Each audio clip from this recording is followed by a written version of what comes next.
Welcome to Transcending the Rabbit Hole. I'm Brandy Anderson. I'm a spiritual director and Jungian coach on an ever-winding contemplative path of becoming. I'm the author of Through the Veil, A Glimpse into the Afterlife, and co-host of Spectral Symposium podcast. I'm joined today by my very good friends and co-hosts, Annelise and Parker Bess.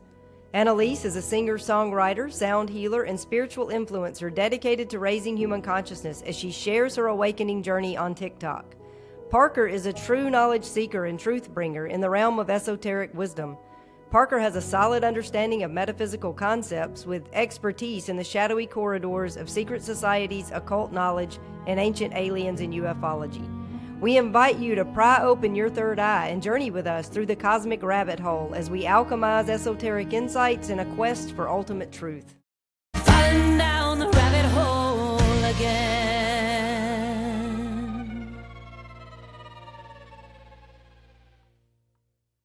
Greetings and welcome back to another episode of Transcending the Rabbit Hole. We're excited to dive into the unconscious realms of the human psyche as we explore the shadow side of humanity and discuss how shadow work can bring us home to our true self. So without further ado, let's get into it. Hello, Annelise and Parker. It's a privilege to be transcending the rabbit hole with you guys. Hi, Brandy. It's great to be here. Hey, Brandy. Good to be here. Thank you. Yeah. It's a fun topic, shadow work. Well, I say fun. It's right up my alley, but it's not what a lot of people would call fun, I don't imagine. So I guess we'll just dive right into it. We just give our listeners an idea of what is the shadow, like what is shadow work, and how do we kind of get started on that path of doing our shadow work. So I thought it would be important to maybe start by just saying that we're created whole and then we become fragmented. And the first way that we become fragmented is an initial split between the persona and the shadow. So our egoic structure has is whole, and then it splits off into a persona and a shadow. And the persona is who we want to be seen as, and the shadow is everything that we do not want to acknowledge about ourselves. So we resist anything that is unacceptable to our self-image, and it's those things that we resist that get shoved down into our shadow, and it leaves us with symptoms like anxiety or phobias or depression. And then we spend our lives fighting against those symptoms and resisting any person onto whom we project our shadow material, which we'll get into projection a little more for anybody who's wondering about that. But for now, I'd just say it's important to note that the shadow is not bad, it's just unconscious.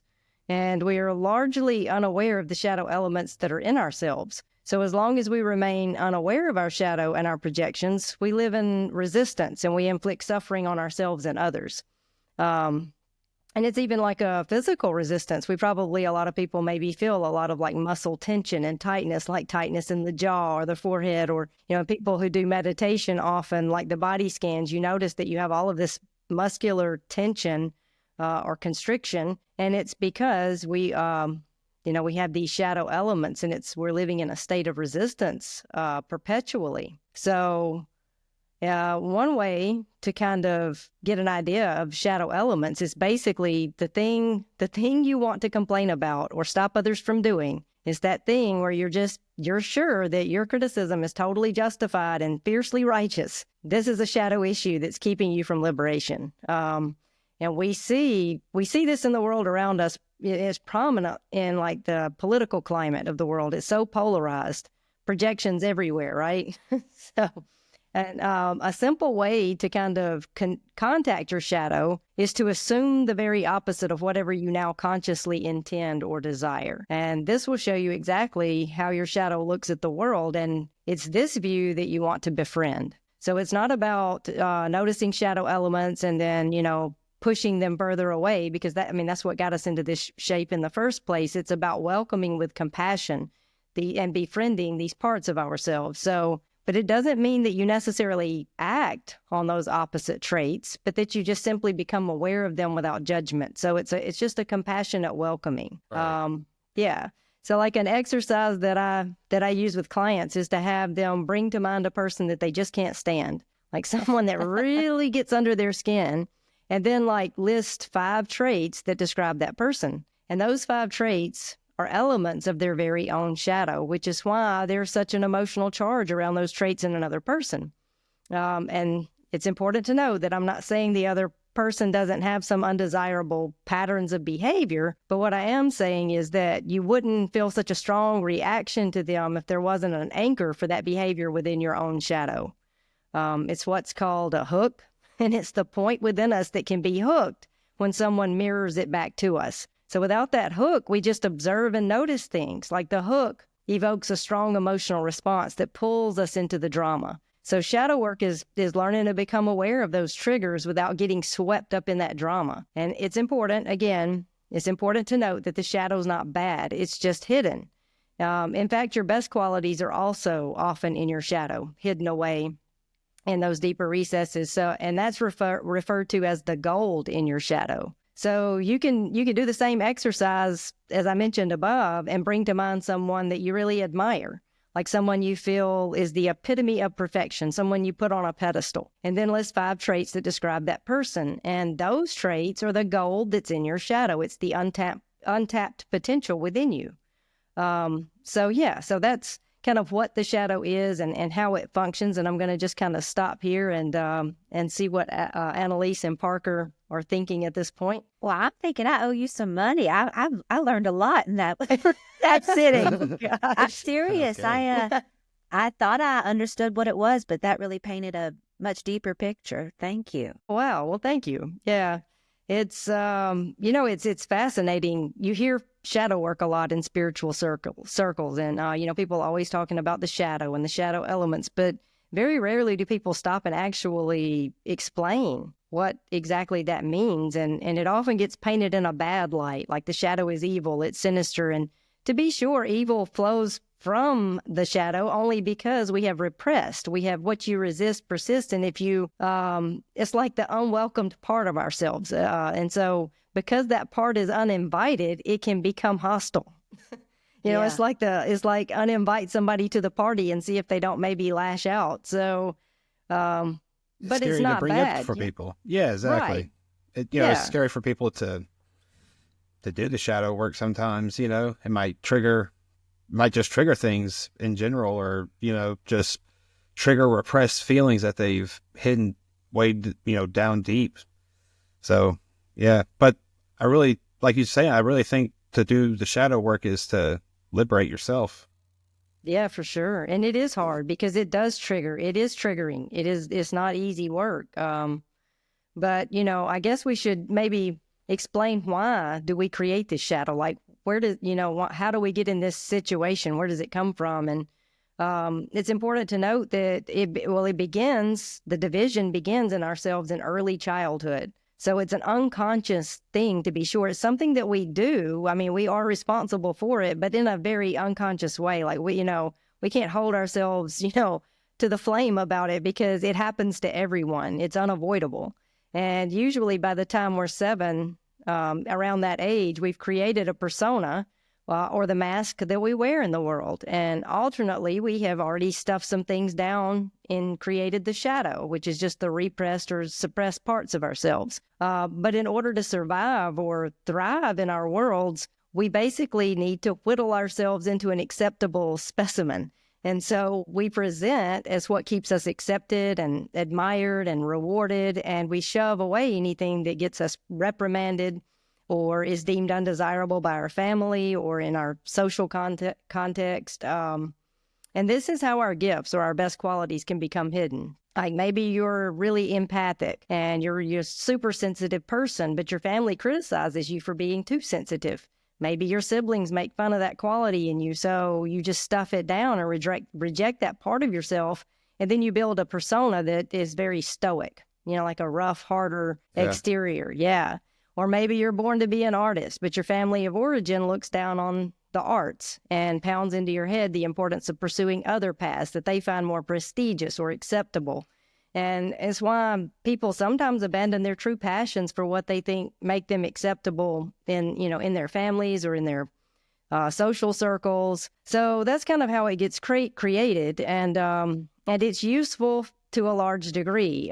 We need to be able to survive in our worlds. And for some, it can literally save their life to build that persona. If it appeases a wrathful caretaker, for instance. So it's something we all do, and it is necessary, but we get out of balance with it. We get lost in it, and it's just this unconscious process that we get lost in it along the way. And then it becomes problematic because we fall asleep to our true self. Right. Yeah. A lot of people try to just, jump in and just try to fit to the culture or fit to the system. And they totally just forget everything about who they are. And they just try to fit right in. And yeah. And try as we might, it's just the nature of things.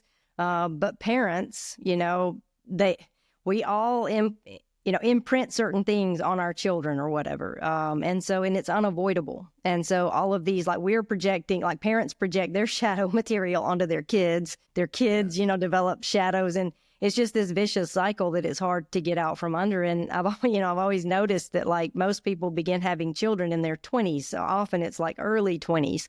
And we are heavy in our shadow self at that age. And so I'm like, what is God doing? It's like by the time if you do your shadow work, it's usually a second half of life thing. And so by the time you're on that path of awareness and trying to withdraw some of your projections, usually your kids are grown. You've done the damage, so to speak. So it's like, it's just one of those things where it happens to everyone. And we all have to, instead of blaming how we were raised or how our parents maybe missed the mark or whatever, we have to step up and say, it doesn't matter what all happened to me. What matters is that I go within and do the work so that I can be free and have some peace. Yeah. Absolutely. You, everything you're saying is bringing up so many flashbacks from my own childhood and building that little character and then not even knowing there was shadow work to do until my chronic pain state started. And that, I've told y'all this story, but when the doctors couldn't fix it, I realized it was my shadow screaming out, essentially, you better face me and, and accept me and basically, turn from your ways and you're going to feel a lot better. And that's what even made me discover this whole shadow persona or ego. Would you say ego can be similar to the shadow? Or maybe the shadow is maybe the darker sides of the ego? Maybe. Yeah, I guess for me, usually when I use the word ego just in passing, I'm usually referring to the false self, which is the persona. That's that's how we present in the world. It's, so I would say the ego is more the persona when people use that word, especially in like spiritual circles. But, and the shadow is just the unconscious elements, the things that we're not even aware of in some cases. In some cases, we're mildly aware, but we just keep it at bay. We don't let it, but mostly it's just, we're not aware. We just don't know that it's there. Yeah. And it's true what you said with kids and having them in your 20s. They make your shadow come out and you have to face it. And that's something Parker and I have walked through. That's so true. Oh my gosh. It's a big plot point in our life. And I wrote this song called Growing Up Too. While I'm raising you, I'm growing up too. Was the hook in it. And just, I've explained to our older son, we're not perfect. We're still growing up, believe it or not. And, you're going to see us make mistakes and have to correct it. But I think the important part is that you do show your kids you are going back and correcting what you see come out, that shadow. Making amends whatever it may be. Yeah. Yeah. I think that's beautiful because you're allowing that relationship with your children to be a catalyst into your own awakening. And honestly, I say this all the time and people probably get tired of hearing it, but all of life is designed to awaken us. In every relationship we have, especially the close relationships, with our parents and our spouses, and those are really, really designed to awaken us. They really, because they bring out those triggers, right? It's the people that we're closest to that trigger us the most. Yeah, I know that is true. And growing up in my family, my dad and I think we always triggered each other, probably still do, but we love each other so much. Right. So I tell him, or I tell people, I'm that bomb of awakening my family never wanted. Because now they have to face their shadows as I'm facing mine. And nobody really signed up for this, so they thought. But I see how, like in my dad and my situation, we force each other to grow and become better versions of ourselves. And now I'm seeing it with Parker and our oldest son in particular. Like, they bring out the worst in each other so that they have to improve and awaken together. Yeah. It's tough. I'm telling you, like, Yeah. I'm catch myself, I don't know, my son will do something and, it'll just bring out something that really you just don't even know is there sometimes. And I mean, it's good to be aware. I guess that's step one of being aware of that feeling, but to then not act on it, or to just kind of rewire your brain, like by not acting on it, that's the goal. Yeah. But it takes shadow work. It takes, practice, I guess. And It does. It's hard. Like I still have to do that all the time. Yeah, I don't think we arrive. I mean, I think it's always we're a work in progress. Yeah. And I think that shadow material is so deep and so deeply rooted within us that there are always going to be deeper elements that kind of can come to the surface. And so, yeah, we have to always be mindful of that. But, the fact that you are using it as a catalyst, that says, that speaks volumes, because a lot of people are not. They're they don't use those opportunities to go within and grow. Instead, they just shut their kids down, or reprimand them, or lash out, or whatever. They can't even they can't the mirror is just too great to bear. And that's what it is. Others are our mirrors, right? Especially our kids. Oh yeah, 100%. And it's funny, I never had kids. I guess I was trying to avoid all that shadow work. I'm like, oh, no, I'm good. No kids for me. And and then God sends me the bossiest puppy I have ever had. And she is a whole mood. And I'm like, yep, God was like, okay, I'll fix your little red wagon. You didn't want to have kids, but I'm going to give you a Clementine puppy. You get Clementine instead. Yes.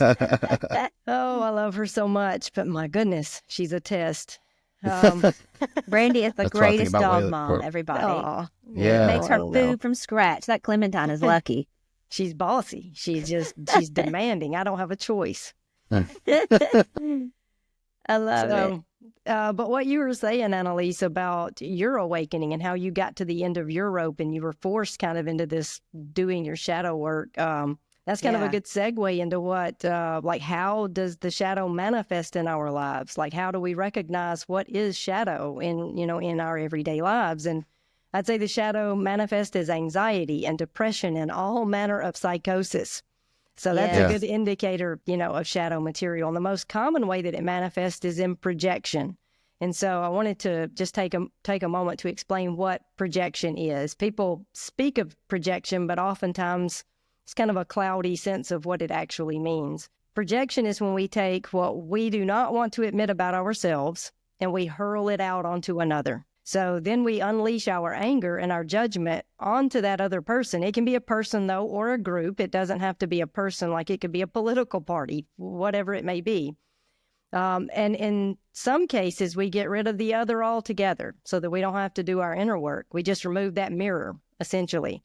Maybe we quit our job. Maybe we get a divorce or cut somebody off. We just remove that trigger to avoid going within. And that would be what would be called scapegoating, and it's woven into the ancient sacrificial systems of the Hebrew Scriptures. The high priest would place hands on a goat and symbolically send the sins of the people into that goat, and then unleash that goat into the wilderness to send that sin away from the people.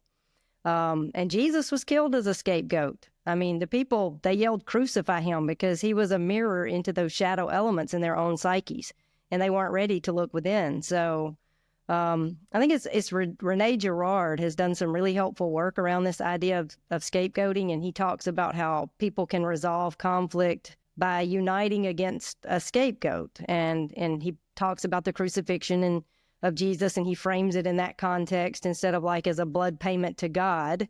He frames it in more of it was a scapegoating situation where the people needed their guilt kind of washed away, in a sense. And he shows that it is an effective tool, and it's been used for millennia. I mean, the sacrificing of humans in ancient times was actually an effective method of resolving conflict. All of this conflict would arise. They would choose a scapegoat, someone, to other, someone as the evil other. Place all that on them, throw them in the fires, and then poof, you have peace, within the people for a time. Yep. Anyway, I mean, anybody can check him out if they feel inclined. Rene Girard is his name. But to sum it up, the shadow manifest as negative behaviors like strong emotional reactions to others, impulsive actions, or overly critical attitudes, that's important. Like people who would be described maybe as like straight-laced rule keepers or carrying heavy shadows. I mean, they polished that persona and they've completely ignored those shadow elements. So yeah, which that is a nice segue into the shadow of religion. But yeah, so we'll talk about that. Yeah, we'll kind of ease into that. But yeah, I'm going to stop here and just see what's coming up for you as I'm speaking. Randy, for me, that was bringing up a lot of personal memories of growing up where in my family, I think building the persona was it was looked at as a very good thing and a very important thing to do. So to be accomplished, to be a great Christian, to be loving, to be all the good things, but to be it as a character, that was really important. And so in my family, like success is kind of the message I got, and built myself upon that. And it had to come, crumbling down eventually. But yeah, what you said about just building personas, I can look back now and see, wow, like that, how I was built, not just how I built myself, but how my family built me with great intentions. It's just, I think we live in a society where that's important. People don't really think about the spiritual side of things necessarily, or how is your inner work going? Are you enlightening more today? Are you becoming more like Christ today? Like, no, it's, what are your accomplishments? What labels have you added to your little mental resume? And that just makes people sick. It made me really sick with the chronic pain. And when I started doing the shadow work, I realized it was the character that made me sick, the character I built, and the shadow self that I wasn't even aware enough to face. I didn't even know to go looking for a shadow self until the shadow traits wouldn't quit coming up, and then I had to do some work. But so I relate very much to everything you're saying. Yeah. That's the thing about, like, especially in the church, you said you didn't even know to look at the shadow, or that the shadow was a thing to do. And so that's just really prevalent in the Christian church. It's people think that they are doing the right things, the good things, and they want to do the right things and good things. So they have the best of intentions. But they are fragmented within. I mean, that's why so many people in church who are born again, saved, going to heaven when they die, they, filled with the Holy Ghost, they're riddled with anxiety and depression and, maybe even chronic pain type issues. And what you were talking about, like with your pain issue, one thing I noticed in my own journey as I was doing my own shadow work is like muscle tension, which I kind of touched on earlier. Yeah. But that it's because there are things that are taboo that we don't express in the world. For instance, anger. I mean, how often do little kids have angry outbursts and their parents tell them, I'll give you something to cry about. Like, I'll give you something, you know what I mean? Like, you need to stifle that. That's unacceptable. You can't just lash out in Walmart or whatever. And I mean, we do have to have like some structure in our lives. So I'm not saying that it's, that we should just be allowed to behave however.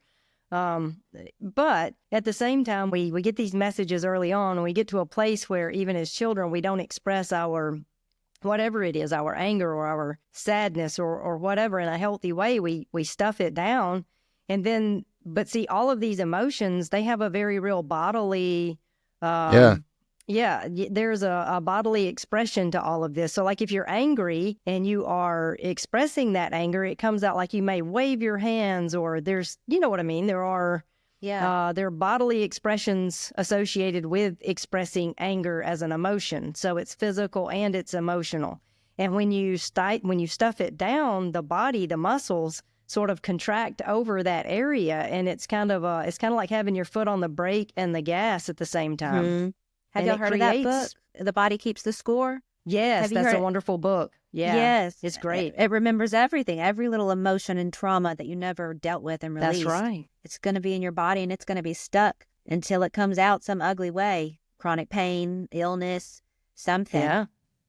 There's a lot of people in my family that will, they're good at stuffing down their feelings, and that's their way of being.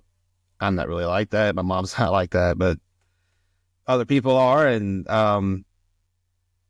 when you do that for so long, it's going to come out one way or another. And like Annelise was saying, chronic pain, or in this case, it'll explode out. There's no holding back. And, when that happens, it's really bad, but it's going to come out when it comes out, so I don't know, kind of just like what Annelise and you guys were saying, just, it's going to show itself one way or another, whether it's a big explosion of everything stuffed down, or come out in pain, or just maybe even some kind of psychosis or something like that.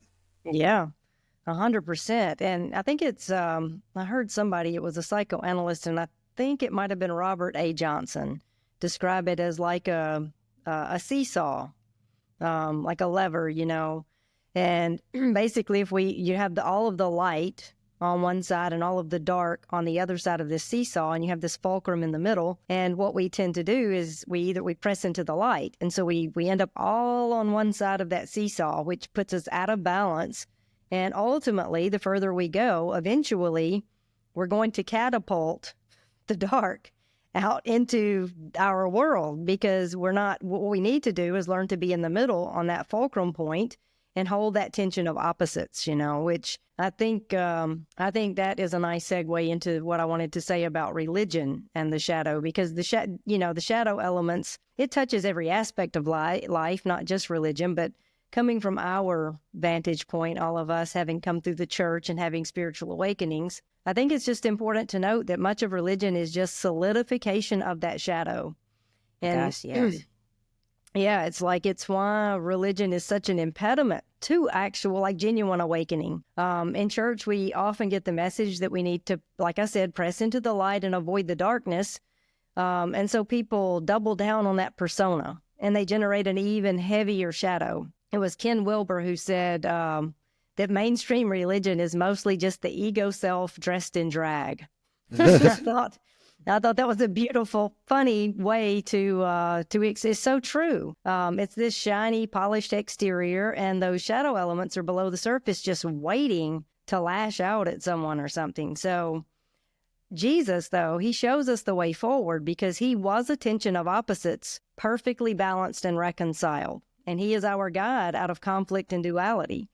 So he was able to hold space for others without projecting his shadow material onto them. I think it is important also, though, to keep in mind that this doesn't mean that we condone certain behaviors, or that we, don't confront evil directly. We see in Jesus that he did confront evil at every turn.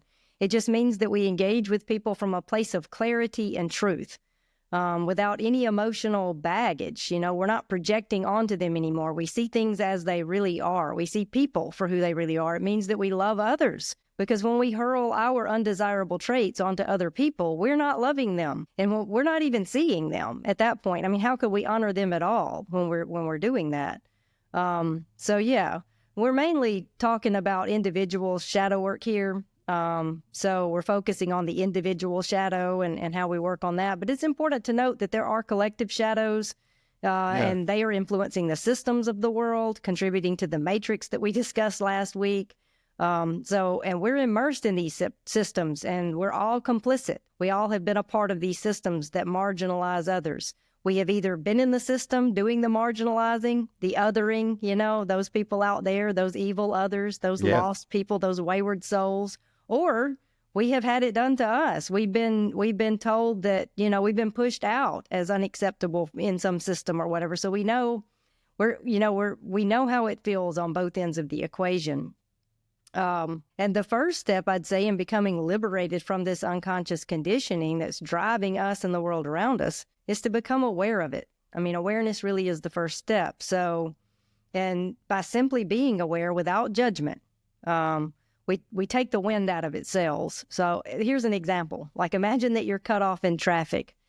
And maybe traffic's not your thing. That's kind of a trigger point for me and a lot of people, I guess. But maybe imagine somebody cuts you off in traffic and you immediately feel a rush of indignation and rage, And so when you're able to notice that emotional charge within the moment as it's arising, and you become aware of it arising within you, and instead of just charging forth in a blind rage, you lessen the intensity of the moment by simply noticing it, and you give yourself space to observe with compassion, like what is arising within you. And then from that state of awareness, you're able to choose a response. And so it's a shift out of reacting and into responding, if that makes sense. Yeah, being the observer of your feelings, Yeah. reacting appropriately. I think And that's you know- such a great first step to any part of awakening or shadow work, is just even becoming aware that you have reactions without indulging in them. That's right. Because in reality, our actions don't really matter that much. It's our reactions that it shows us who we really are. It's relatively easy to act like a good person. That's the persona, right? Yeah. It's the reactions. Those reactions are what show you, they show you who you really are. And also, like you were saying, like with the reaction, if you can be an observer of your thoughts in that way, you can scientifically rewire your brain to be more peaceful in those moments, but it's so hard to do. But, I think that's like really cool how they like have these videos where it shows your nerves. It's like hooked up to all these electrodes and everything. And if you can just observe that emotion and not react on it and just let it pass, or just say, I know that I'm angry, but I'm going to let it pass.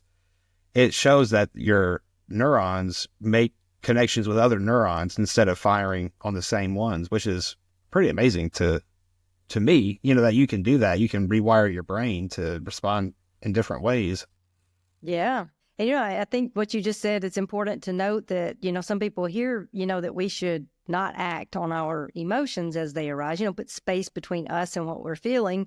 And they maybe start to suppress or repress certain emotions, like, I don't even want to, acknowledge that emotion, but that's not healthy either. That's really just, making that shadow heavier. It's important to feel the feeling, but just don't get caught up in its drama. And so it's a delicate balance, to be sure. It's hard to maintain that, to feel your feelings without necessarily acting out, impulsively in the moment. Right. Brandy, Yeah. something, I mean, what you mentioned about the shadow that comes with religion, that's definitely something that I think is coming up for a lot of people, at least in my little TikTok community right now. It's a lot of people who are having to deal with feelings of, okay, well, I've always been told in church that I'm filthy and unworthy, and, without a blood sacrifice, God just can't even look at me. Those kind of things have formed a lot of people, myself included, messed us up, and I think, I think coming to this realization of, oh my gosh, like that wasn't healthy and that wasn't right, is a big part of the religious shadow work. I know as a teenager, so in my family, when you turn 17, my parents will let you get your first tattoo. That was the rule. Oh, So when I turned 17, I got this tattoo on my wrist, and it says friend. And I thought it was so great because I'm a Christian teenager. I need reminding that it's okay to love myself, and that Jesus isn't mad at me, and that I'm not filthy. Okay, that's why I got this. I mean, but looking back, I thought, oh, this is such a great Christian tattoo to get. It will be a witness to others. It will remind me that it's okay to love myself. I am all these things that now I'm able to see. That is so toxic. That is so not a message from Jesus. And, now when I look at it, I think kind of shame. I was formed on the religious kind of ideology that humanity is disgusting, sinful, and evil without a blood sacrifice. And a lot of people internalize that. And I know I did. I want to get it changed to something else. All that to say, something that brings more life, more, just more love and light into my life, where I look at it and I think, oh, just how much I am loved, and how connected I am to God, that I don't need reminders in my life all the time of the way so many of us were raised to think about ourselves and humanity. I think that creates a big shadow where you just loathe yourself because you're told that without sacrifice, God would loathe you too, basically. I think that creates a very big collective shadow. Yeah. Well, thank you for sharing that, because that, as you were speaking, what I was thinking, what was kind of coming up for me is the way we frame forgiveness. So, like in that traditional sense, being forgiven was like you were forgiven only because God demanded blood and Right. you're depraved. And so it's just very, like you said, toxic, and it's a negative way of framing things. But in reality, the way I've come to see forgiveness is that it's more of an allowing. And I believe that we are forgiven. All of creation is forgiven because God is love. And love by nature, it allows the other to be free, to be fully who they are. God does not coerce. It's uncoercive. It's uncontrolling. That's the word I'm looking for, not coercive. So because we are allowed, we are free to be, fully who we are. That's what it means to be forgiven. It's to allow life to be as it is. That was something that kind of shifted for me when I kind of reframed it in that way. It's like, there's a verse in there that says, if you don't forgive others of their sins, God won't forgive you of your, I forget exactly where that verse is, but I'm sure you guys know what I'm talking about. Yeah. And I began to see that all that means is that as I become open, as I drop down into the moment and a more expansive way of being, and I allow others to be as they are, as I allow life to be as it is, without any shoulds or it should be this way, or, without trying to control or manipulate outcomes. As I live in that relaxed state, then I have forgiven life, but then I am forgiven in that. I mean, it's because that is how you come into alignment. That's where peace, and connection with God really, really is. So I don't know. I mean, maybe you do want to change the tattoo, but for me, you are forgiven, but you've always been forgiven, because God forgives. That's just the nature of who God, he allows us to be as we are fully. And that shows me too, that really shows me that would fit in all knowing God, like a God of the universe, a God source, not something else, and a God that's so big like that would be love, would be light, not necessarily an entity, not necessarily somebody who's walking around on earth, and that's really good, because that really just kind of started clicking in my head with that. It just kind of really shows the magnitude of God, love, light, in that sense. And, I don't know. I just like that. Yeah. That's great. Yeah. It's like, it's not a system of like tit for tat, God is not operating in those terms. Yeah. It's very much a universal allowing, if we could just get on board and flow with it. But let all be one. We don't frame it that way, in church or anything. We'll take scripture in church and twist it to mean what the establishment wants it to mean, rather than what the words really meant. And so you program a whole bunch of people who are just trying to do the best they can. Like, people who are in religion typically are people who want to make the most of their lives and honor their creator and, do right. And then you frame scripture and you teach scripture in a certain twisted way. Well, now you've controlled all the good guys, Mm-hmm. So it can really mess some people up when they're raised like that. For sure. You can bend words any way you want to, any, certain expressions of your voice, or just ways that you want to incorporate it into stories, and, words can get twisted in that way. And I really think Jesus's words, although true, were twisted, and not twisted, but, put in a different context than what they were originally meant for. Yeah, I 100% agree. Sometimes even twisted, I would say. And because they didn't make the religion from Jesus. It was made from Paul, really, so you miss a lot of the value of Jesus's actual message. Yeah, that's so true. And all of these messages that we get, we start usually, if you're raised in church, you start getting them at a very early age. And so when you're very impressionable, when that shadow is even beginning to develop, you have all of this rhetoric, all of these, this theology that's kind of, going into it. And it is very difficult to unravel all of that. We are so programmed and conditioned that it could, it takes years, and that's why it's important to be compassionate with yourself. As you do shadow work, just have compassion for yourself and allow whatever comes up for you with compassionate awareness. So to get out of that judgment, we're just so programmed into it. Even though, in the church, it's like, oh yeah, God is love and we love others, but, not really, because we're projecting our shadow, our very religious shadow onto these people. But yeah, I guess maybe we should discuss why is it important to confront our shadow aspects, which that kind of is maybe self-evident to most people, but I'd say it's important so that we can become who we were created to be. Like, people argue all the time over the concept of free will.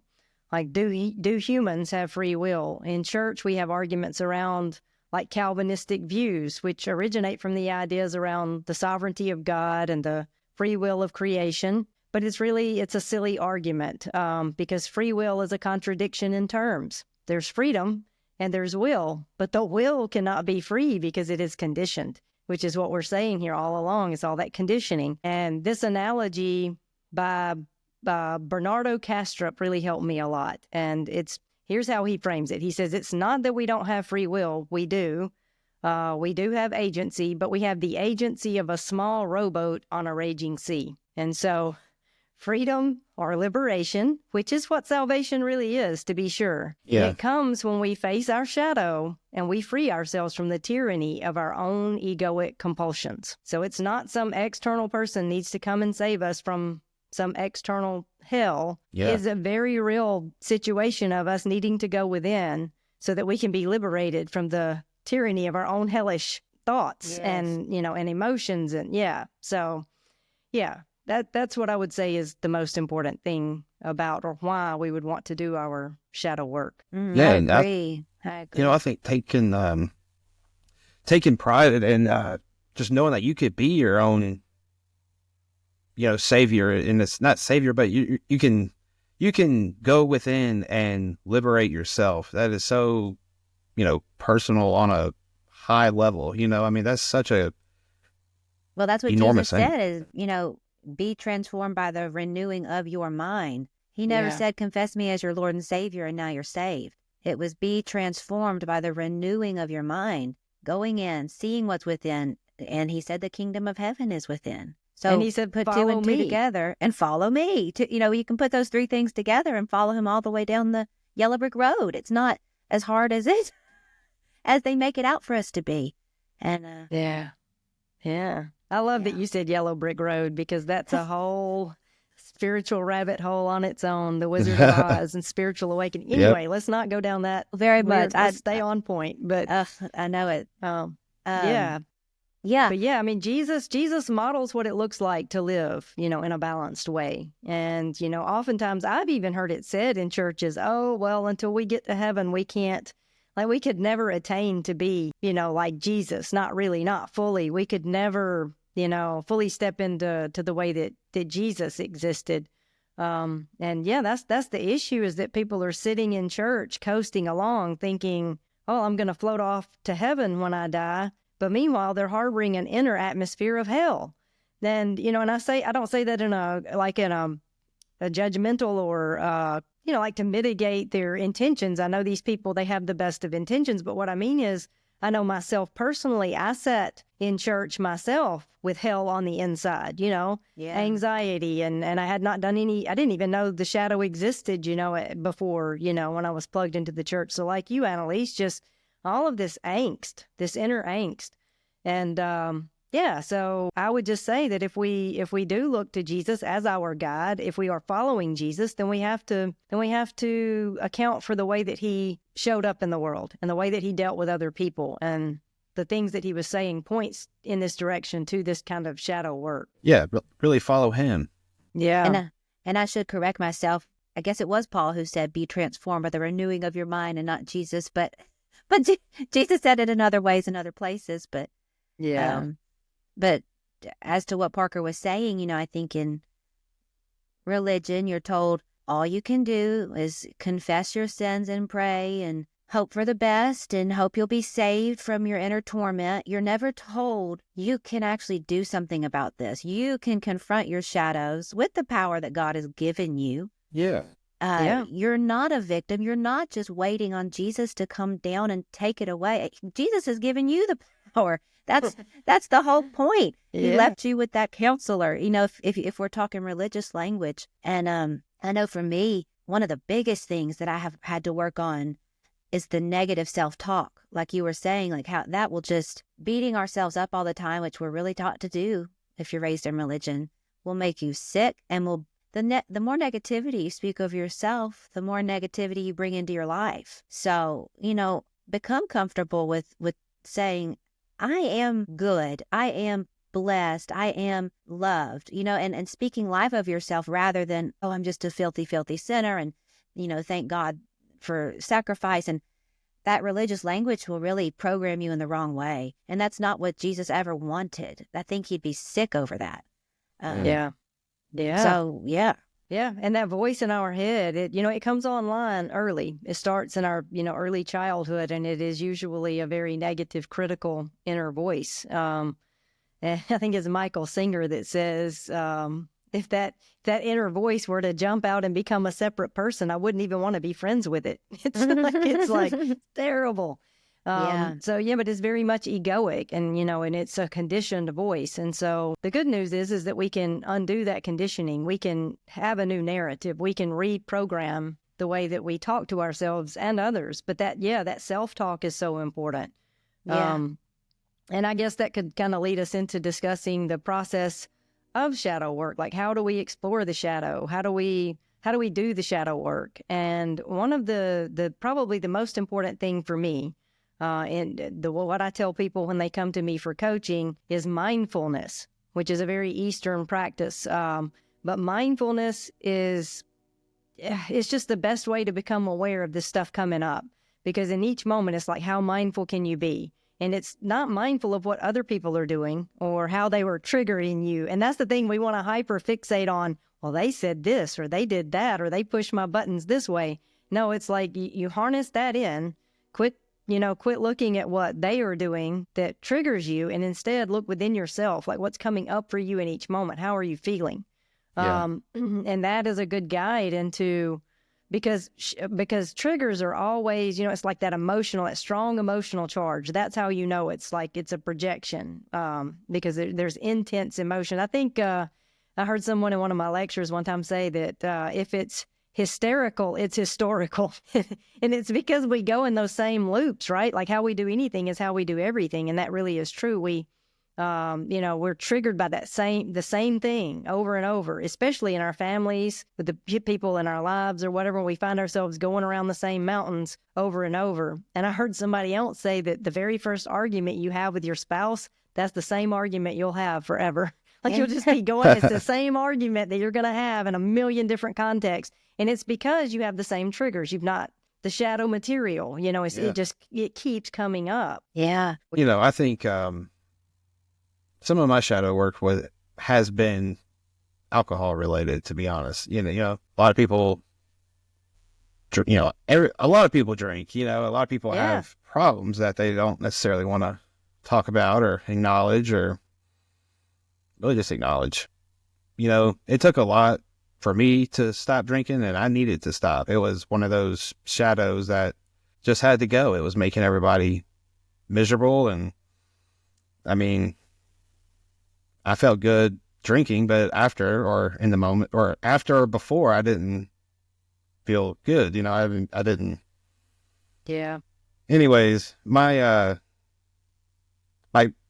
son told me one time, he was just like, he's like, I just really don't like it when you drink. You're not the same person, and that really was a big light cast on the shadow. So Yeah. He was I really 3. had to dig. He was 3 at the time when he said that. And Parker has been 3 years, no alcohol. Yeah. Wow. Yay. It's amazing. Yeah. Thanks. Yeah. Yeah. So I had to really dig deep, and, Yeah.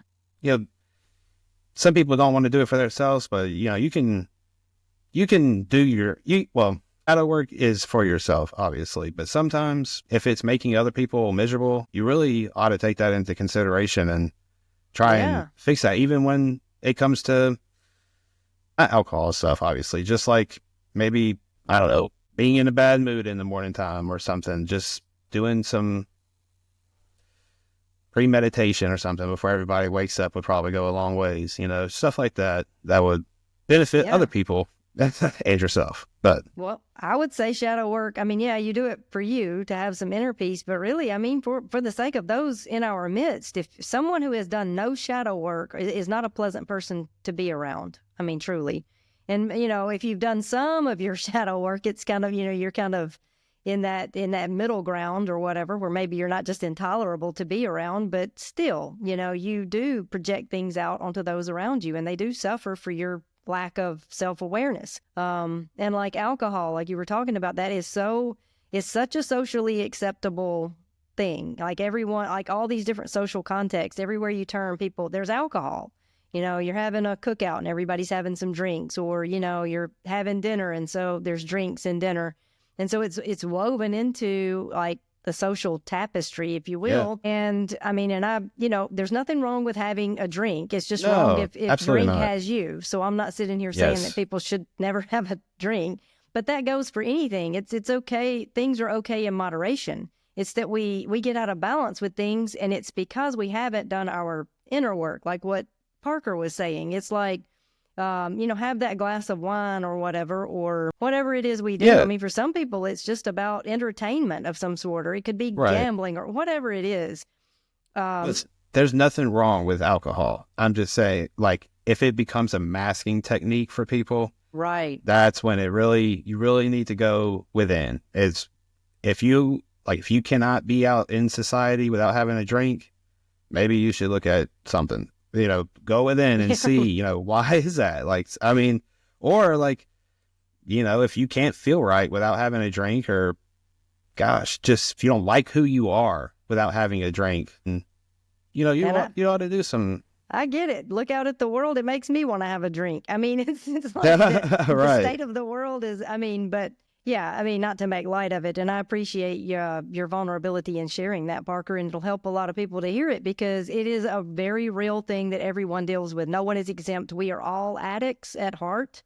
And that's something else, in this culture, people talk about, certain people are more prone to addiction. Then I will agree that certain people are more prone to certain addictions. Like alcohol is more appealing to certain people than others. Maybe drugs to other people. But we are all, every one of us, addicts, and we get out of balance because of these shadow issues, and we become addicted to things. And you could be addicted to work. You could be addicted to I have to admit, the phone has a grip on me. And so every one of us. And I think it's Richard Rohr. He wrote a book it's based off the 12 steps, and what is the name of it? Breathing Underwater. And it really is about AA and the 12 steps or whatever, but he asserts that we are all addicts. And I will say that book is excellent for anyone to read, whether you're, an alcoholic or whether you're not an alcoholic.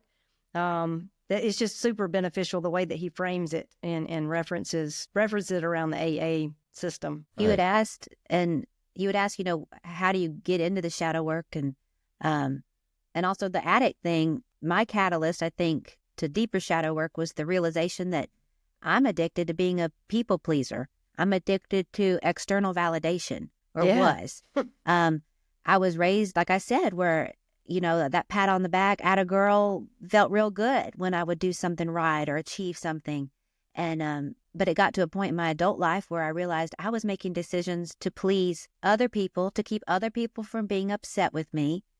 To make other people feel good, to a point where I was making myself sick and not living to my highest passion and purpose, and really just creating a huge shadow where if I don't get that external validation, then I'm not sure of myself. Or if I don't have someone telling me, you're doing it right, you're doing a good job, we see you, then I must be doing something wrong. And that's really what got me into working on my shadow. Like, why do I feel that way? Why do I need to please you? Why do I need to please anybody? Why can't it just be enough to please my creator and the voice of truth inside me telling me what I need to do?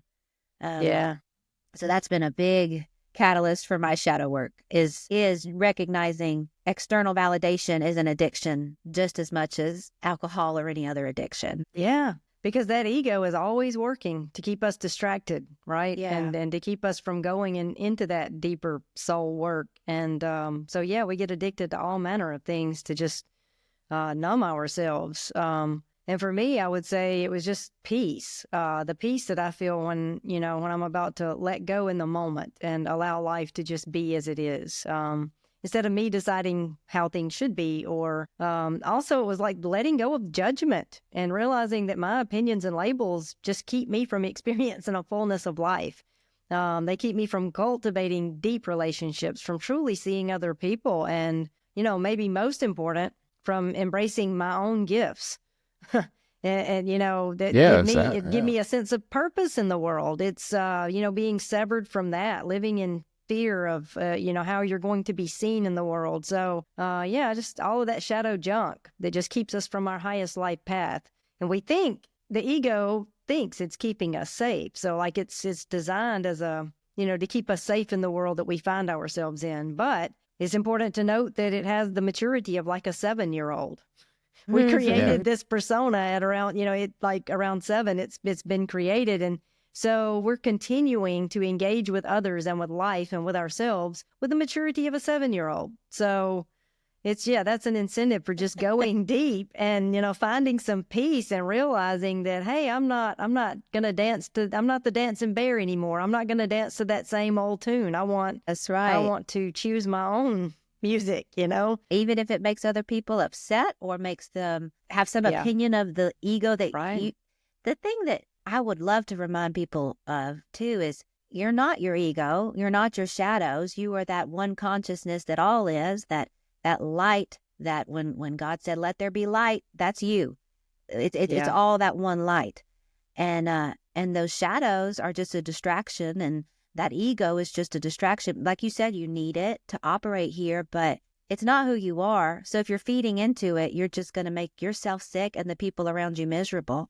So I think the whole point of doing the shadow work is to rediscover the light that you actually are. Yeah, absolutely.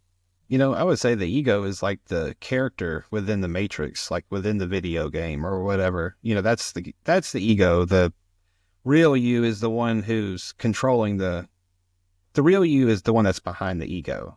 But a lot of people have to awaken to that fact that you, like Annelise just said, like you are not your ego. You are the thing behind your ego. And like you said, Brandy, the ego is there to protect people and to protect yourself up to a point. And then once you get to a certain level, the ego will take over, it does for everybody. It takes over your life, and that's who you think you are until you awaken to the fact that you are that spark of God.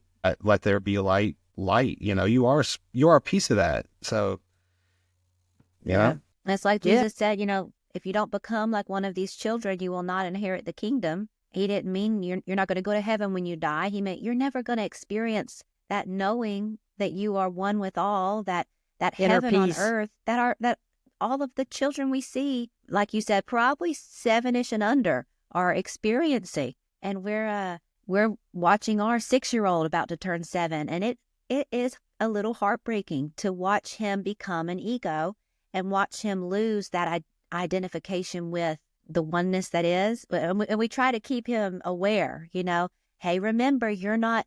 We tell him, this is your vehicle here. This is the sports car that you get to drive for all of your life. But you are not your sports car. You're the driver. And so remember that. You're the driver. And gosh, yeah. Yeah, I love it. And see, it's beautiful that you guys are on this path with children at their age, as young as they are, because you're pouring into them things that, are invaluable. As they move forward, they'll be able to carry that with them. And I mean, that doesn't mean that they're not going to build their egos and have to exhaust the limits and all of the things, but they'll do it a lot more mindfully. And with someone, your direction in their life will really matter. I mean, a lot of people, don't have that. Their parents are just asleep at the wheel. And so, and even though they're well-meaning and well-intentioned and maybe, parents that love their kids deeply, they don't get it if they haven't started this awakening journey. And before we wrap up, I did want to say, though, that the ego, like I was saying, is necessary. It's not bad. It's just like the persona, even the false self, it's just bogus. It's not bad so much as it's just bogus. It's just not who you really are. And, the ego is necessary, and in its rightful place, it serves a great purpose. Like when Parker was speaking, I was, that was really echoing what he was saying. It's like it's necessary, and it keeps us safe in our world, and it gives us some parameters on how to behave, because let's face it, we can't just go in public and act any old kind of way. We have to have some social structure to ourselves. But it's when it takes the driver's seat. So that's an important distinction to make. It's like it's a good servant, but a terrible master. That'd be a good way to put it. Kind of like what I said about the alcohol. Like it's not, there's nothing wrong with having a drink. It's when the drink has you. Yeah. And the same thing goes for anything, and the ego also. So yeah, I guess this is a good place, I guess, to kind of wrap up. We're at the top of an hour, unless you guys have anything else you want to throw in there. One thought, when I was doing probably the deepest part of my shadow work, and honestly, at the time, I didn't have that label for it. I didn't know I was doing anything, but looking back, I see it. It was during a time of real bad depression, and I started working with a counselor who really encouraged me to set boundaries. Like that was my number one goal for healing, is just set boundaries, whether that's allowing yourself to say no to things you don't want to do that you've just been doing to please people, or allowing yourself to say, no, I'm not going to go out tonight. I need to conserve my energy for the work I'm doing inside right now. That I think that's really important on this journey. When you're unplugging from the matrix and when you're doing the shadow work, that probably is going to mean more time alone and in solitude, because that's when you're going to do your best work. And so I would just encourage people to feel comfortable setting boundaries in their life to prioritize this inner work, which is the most important work you're ever going to do. It's the most important work you could do for your kids or your family. So don't be afraid to cancel plans and say no to work on you, because we don't prioritize that in our society. And it's for a reason. It's so that nobody becomes the light that they're supposed to be. So, yeah, I love that. Yeah. It's, and the silence, we don't sit in silence. We live such hurried, busy, chaotic lives. And what you were saying just really ties into, cultivate some sort of practice of, sitting with yourself alone in silence. And, like the mindfulness practices are great. And that's kind of like in real time. You can practice mindfulness while you're shopping or driving or whatever you're doing. I mean, mindfulness is just being aware in the moment of what's coming up for you. But meditation, a practice of meditation where you actually allot time to just sit in silence for a certain period of time, it really is helpful in helping you to kind of break into that mindfulness practice, because you will get carried away in thought before you know it, unless you cultivate some sort of practice of like meditative type practice. So what you were saying is so important about self-care and boundaries and setting aside time to prioritize this type of work. And also you mentioned like a therapist. I think that's a great idea to have a guide, someone to come alongside you, a therapist or a counselor or a spiritual director or someone who you can journey with, who, through this, because it can be, the challenges, it's like a tower moment, the spiritual path is not all rainbows and light. It's a very destructive process. And so it's painful and it's arduous. And so I do urge you to, seek out a helper, a guide, a therapist, someone who can come alongside you in that. And I want to say, all this that we're talking about doing with the shadows and trying to fix yourself in that way, it's all what mystics said years and years ago about alchemy. It's all inner alchemy, and it's taking one thing and transforming it into another. So you're taking your old self and you're going to try your best, and you're going to refine yourself, and you're going to get yourself into a whole nother thing, a whole nother person. You're doing inner alchemy. And people say, oh my gosh, that sounds so evil for some reason. I don't really know why.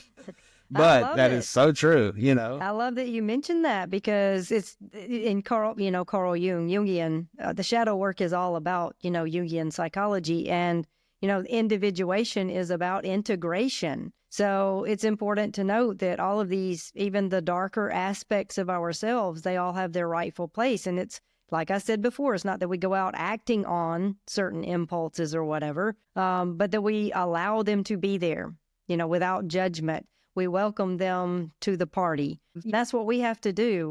We, welcome all of the parts of ourselves, not just the parts that we want, and just have a compassion for all of it. Absolutely. Because if you don't, then like you said, Brandy, at the beginning, you pass it on to, whether it's your children or someone else, you will pass it on to the next generation, and they will pass it on to the next generation, and someone's going to deal with that shadow. Yeah. Why not let it be you, and you be the one who now will attract the love and life into your life that will come just from, like you said, alchemizing that shadow.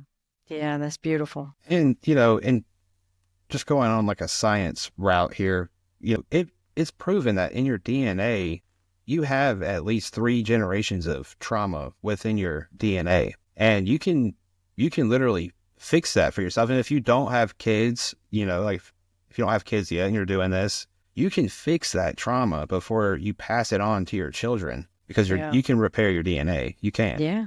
It's epigenetics. I love that you're bringing this up. Yeah. So, I mean, you can literally heal your bloodline. I mean, to be honest, I really wish I knew this before I had children, because I have my own shadows, I mean, it's everybody does. But, I wish I knew this beforehand, because like I said, you could literally fix your whole entire bloodline before you pass it on to your children who aren't born yet, which is really cool. But there is something great, like Brandy said, to be said for letting your children see you doing your shadow work, and see you actively, praying and being guided by God as you try to pull out the darkness and expose it, because this whole time in our world right now, I believe, is darkness coming to light. Yeah. And the only way that's going to happen is if we do it individually. So I think it's great for your kids to, if they're going to see shadows, at least let them see you working on the shadow, so they know, hey, I can do that too. Yeah. And make amends if you do something bad. No, not something bad, but like something bad. If you have a shadow come out, you just say, if you have a shadow come out. Yeah, well, sometimes we do bad things. That's the reality of it. But yeah, I mean, and I love that you brought epigenetics into this. I was just thinking about that today. So that's a synchronicity, I guess. And one thing that kind of came to light for me recently is, when you think about the idea of sin or, missing the mark or whatever, how you frame that. So for me, sin is just being fragmented. It's just not realizing our oneness. So it's not so much the bad things we do. It's just this fragmented way of being. But there's that verse, and I don't have it in front of me, but it's like the iniquity of the parents will be visited upon the children to the third, fourth generation, something like that. The word is iniquity, not sin. In that particular passage, it's like sin is, like just that fragmentation, that believing that we're separate. And the iniquity, though, is that solidification of that within our psyche to the point where we're operating out of that. We're being driven by those unconscious elements in that shadow. So the iniquity is really something deeper. And that it's not that God is smiting our generations ahead of us like lightning bolts with, fiery darts or whatever, like God is going to, bring this onto our children. It's not that. It's that it genetically is passed on. Yeah. That iniquity that is within us, the various ways that we are fragmented, it gets coded into our DNA, and it's passed on to our children genetically, like physically. And it's not some ethereal concept of sin kind of floating on to other generations. And I saw where somebody did an experiment. I think I told you guys about it, where they were rats, and they subjected them to a certain smell. I think it was like an almond or a vanilla scent, and then issued a shock to the mice. And it conditioned the mice to respond to that scent. As soon as they would smell the smell, they would, have a reaction. They associated the smell with a shock. And so then they bred those mice, And I think it was something like 3 or 4 generations later, their offspring, who had never been subjected to the shock, when they subjected the mice to that scent, they issued the same response, that conditioned response, as though they were going to be shocked, even though they had never been shocked. So their response, their trauma response, was passed on genetically. And, you know, it had nothing to do with, you know, with anything that they had actually experienced in their own lives. So I think that's a powerful display of how we pass on trauma. Yeah, Very much. absolutely. Yeah. Well, I guess that's a good place for us to wrap up. We have, I think we've covered a lot. We could have a whole episode on the epigenetics thing. Yeah, Yeah. we can go back thousands of years with that one. Yeah, for sure. All right. Well, I guess thank you all for joining us for this episode of Transcending the Rabbit Hole, and we'll see you all next week. Bye. See you later. Bye-bye.